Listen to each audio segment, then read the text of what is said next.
नमस्कार दोस्तों, आपके अपने YouTube channel Abhay Singh फीएलएस world में स्वागत है। और आज के इस वीडियो में हम जानने वाले हैं रूट कॉज एनालिसिस के कुछ टूल जो कि बहुत इंपॉर्टेंट होते हैं जब हम रूट कॉज एनालिसिस करते हैं इंसिडेंट इन्वेस्टिगेशन में।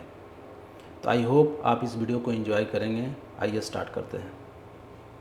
Element 5 introduction to advance incident investigation technique. इसमें हम लोग एडवांस इंसिडेंट इन्वेस्टिगेशन टेक्निक देखने वाले हैं, जिसमें 5 वाई टेक्निक है, जिसको हम लोग 5 वाई एनालिसिस भी बोलते हैं, और फॉल्ट ट्री एनालिसिस और इवेंट ट्री एनालिसिस, और साथ में कॉज एंड इफेक्ट एनालिसिस। ये सभी ऐसे टूल हैं जो कि रूट कॉज एनालिसिस के लिए यूज़ किया जाता है। और इसको इसलिए जानना ज़रूरी है क्योंकि इंसिडेंट इन्वेस्टिगेशन में हम लोगों को रूट कॉज फाइंड आउट करना पड़ता है, तो उसके लिए कुछ टूल्स की रिक्वायरमेंट पड़ती है, और ये वही सारा टूल है।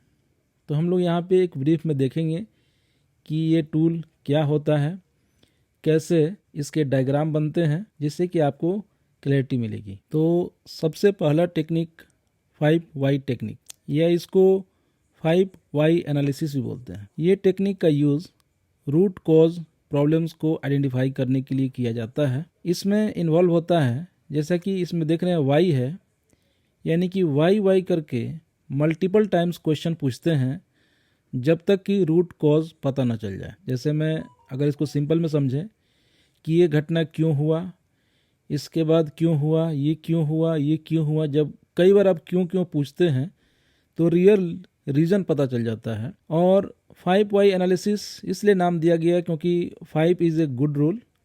5 बार पूछने से ही जनरली रूट कॉज पता चल जाता है, लेकिन अगर आपको लगता है कि इसको और ज़्यादा बार करना है तो आप कर सकते हैं। ये मेथड इश्यूज के लेयर को अनकवर कर देता है किसी भी प्रॉब्लम का। ये 5 वाई एनालिसिस जो टेक्निक है, इसमें आपको immediate, underlying cause and root cause, ये तीनों मिल जाता है। जो फर्स्ट क्वेश्चन का रिप्लाई होगा वो आपका इमीडिएट कॉज हो जाएगा, सबसे लास्ट में जो आएगा वो रूट कॉज हो जाएगा, और जो बीच में रहेंगे यानी कि 2, 3, 4, ये सब अंडरलाइंग कॉजेज़ हैं। तो मैं आपको इसका एक डायग्राम दिखाता हूँ और एक एक्सीडेंट को लेके वाई एनालिसिस करते हैं, जिससे कि आपको आइडिया लगेगा कि 5 वाई टेक्निक को कैसे यूज़ किया जाता है। तो यह एक 5 वाई टेक्निक का एक डायग्राम है, जिसमें एक एक्सीडेंट हो चुका है। वर्कर फ्रैक्चर्स ए रिस्ट आफ्टर ट्रिपिंग ओवर ए इलेक्ट्रिकल केबल। एक इलेक्ट्रिकल केबल से उसे ठोकर लगा है, पैर फंसा है और वो गिर गया है, ट्रिप हो गया है। तो इसके पीछे रीजन क्या थे, इसके लिए ये वाई एनालिसिस आपको हेल्प करेगा। तो क्वेश्चन ये पूछा गया कि आखिर ऐसा क्यों हुआ, क्यों आदमी गिरा, क्यों फ्रैक्चर हुआ। तो इसके जवाब में 3 आंसर आए। पहला ये कि वहाँ पे केबल पड़ा हुआ था, ठीक है। दूसरा रिप्लाई ये था क्योंकि वहाँ पे केबल पड़ा हुआ था इसलिए वो गिरा। तीसरा ये था कि उसने देखा नहीं। तो ये 3 उसके रिप्लाई आ जाते हैं, यानी कि इमीडिएट कॉज ये था गिरने का। अब एक एक करके तीनों को हम लोग और वाई एनालिसिस करते हैं। ये तो फर्स्ट हो गया। पहला रिप्लाई यानी केबल वहाँ पे पड़ा हुआ था, तो क्यों पड़ा हुआ था, क्योंकि कॉन्ट्रैक्टर ने वहाँ पे छोड़ दिया था। अब अगला वाई करते हैं, तो कॉन्ट्रैक्टर वहाँ क्यों छोड़ा था, क्योंकि क्लाइंट का कॉन्ट्रैक्टर के ऊपर कोई कंट्रोल नहीं है। और दूसरा रीजन ये था कि वहाँ पे कोई सुपरविजन नहीं। और फिर से क्लाइंट का कॉन्ट्रैक्टर पे कोई कंट्रोल नहीं है। ये क्यों नहीं है, क्योंकि क्लाइंट मैनेजमेंट ये नहीं पता कर पाया कि कॉन्ट्रैक्टर को मैनेज करने के लिए रिक्वायरमेंट है, कोई पॉलिसी होनी चाहिए। ये यहाँ पे क्वेश्चन खत्म हो जाता है, यानी कि रूट कॉज ये मिलता है। दूसरा, लैक ऑफ साइट सुपरविजन क्यों था, क्योंकि सुपरवाइजर को पता नहीं था कि ये उसकी जिम्मेदारी है कि वो देखे कि कोई सड़क पे या कोई आने जाने के रास्ते में कोई केबल ना पड़ा हो। तो ये एक रीजन मिल गया। अब सेकेंड जो था, ही ट्रिप्ड ओवर द केबल, वो केबल पर ठोकर खा गया।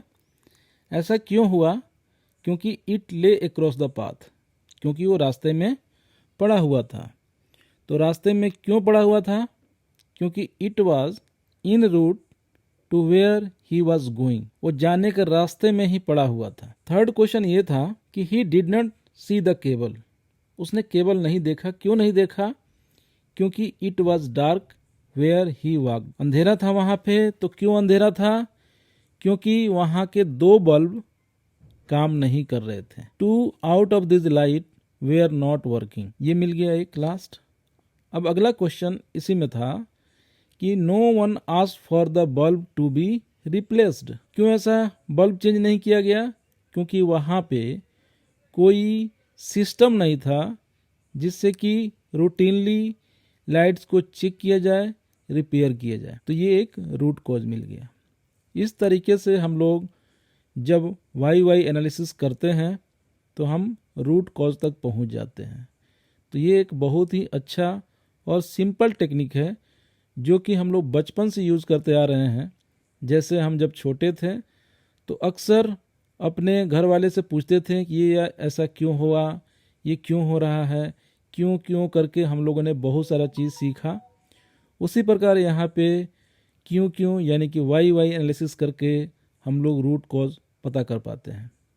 जब तक लास्ट क्यों नहीं आ जाता तब तक रूट कॉज नहीं मिलता है। Fault tree analysis FTA, short में इसको FTA बोलते हैं। FTA एक ऐसा टूल है जिसमें किसी भी सिस्टम में क्या फेलियर हो सकता है उसके लिए पोटेंशियल कॉज को आइडेंटिफाई करता है। यानी कि इसका एम ये है कि identify potential cause of system failure. ये भी एसेस करता है कि इसके इम्पैक्ट क्या होंगे, impact of failure before they happen. और ये जनरली जब किसी सिस्टम को डिजाइन करते हैं तब इसको यूज करते हैं और ये हेल्प करता है कि कोई अनडिजायर्ड इवेंट ना हो। ये इसका डायग्राम है। ऐसे ही डायग्राम बनता है फॉल्ट ट्री एनालिसिस। जैसा कि आप देख रहे हैं कोई फॉल्ट होने से पहले उन सब चीज़ों को एनालिसिस की जाती है और इसमें कुछ ऐसे डायग्राम बनते हैं। इसमें और गेट, एंड गेट, इस तरह के गेट लगे होते हैं। और गेट का मतलब होता है कि दोनों में से कोई एक चीज़ होगा तो अनडिजायर्ड इवेंट हो जाएगा। और एंड गेट का मतलब होता है कि दोनों चीज़ें जब एक साथ होंगी तब जाके वो अनडिजायर्ड इवेंट होगा। तो इस तरीके से चूँकि ये ट्री का शेप है, एक पेड़ का शेप है, इसीलिए इसको ट्री एनालिसिस के नाम से जानते हैं। तो अब चूंकि ये फॉल्ट पता करने के लिए किया जाता है इसीलिए इसको फॉल्ट ट्री एनालिसिस बोलते हैं। Event tree analysis fault tree analysis से अपोजिट है। उसमें फॉल्ट पता करने के लिए होता था और इसमें फॉल्ट होने के बाद इसके क्या कंसिक्वेंसेस होंगे, इन सब चीज़ों के बारे में एनालिसिस करते हैं। इसको इवेंट ट्री एनालिसिस बोलते हैं। इसमें वो सारे कंसिक्वेंसेस थ्रू वेरियस आउटकम को इसमें लेते हैं और यह एक लॉजिकल मॉडल प्रोवाइड करता है, डायग्राम प्रोवाइड करता है सिंपल फॉर्मेट में for the analysis of event. इस पिक्चर में आपको इवेंट ट्री एनालिसिस देखने को मिलेगा। अगर कोई इवेंट हो गया तो वहाँ पे ये फेल हुआ या सक्सीड हुआ तो क्या होंगे, event 1, event 2, event 3, event 4 outcomes ऐसे करके लिखा जाता है जिससे इजीली हम समझ पाएं। इस पिक्चर में आपको समझ में आ जाएगा कि टॉप इवेंट के पहले फॉल्ट ट्री एनालिसिस और उसके बाद इवेंट ट्री एनालिसिस। जो फॉल्ट ट्री एनालिसिस है वो प्रिवेंटिव सेफ्टी मेजर्स पता करता है और जो इवेंट ट्री एनालिसिस है उसमें मिटिगेटिव सेफ्टी मेजर्स पता होते हैं जिसमें कंसिक्वेंस मालूम चलता है, जबकि फॉल्ट ट्री एनालिसिस में कॉजेज पता चलते हैं। और दोनों को अगर मर्ज करते हैं तो इसको बो टाई मॉडल हमको मिलता है। बट यहाँ बो टाई मॉडल हमको नहीं पढ़ना है, हमको दोनों को सेपरेट हमको यहाँ जानने हैं। अब है कॉज इफेक्ट एनालिसिस। यह एक ऐसा टेक्निक है जिसमें रूट कॉज को हम आसानी से विजुअलाइज कर सकते हैं। यह analyse processes and impact on business करता है। इससे हम लोग ये यूजफुल होता है planning for future problems and reviewing past incidents. इसके जो रिजल्ट्स हैं वो आपको फिश बोन डायग्राम की तरह दिखते हैं, इसीलिए इसको हम फिश बोन डायग्राम ही बोलते हैं क्योंकि ये फिश स्केलेटन टाइप का दिखता है।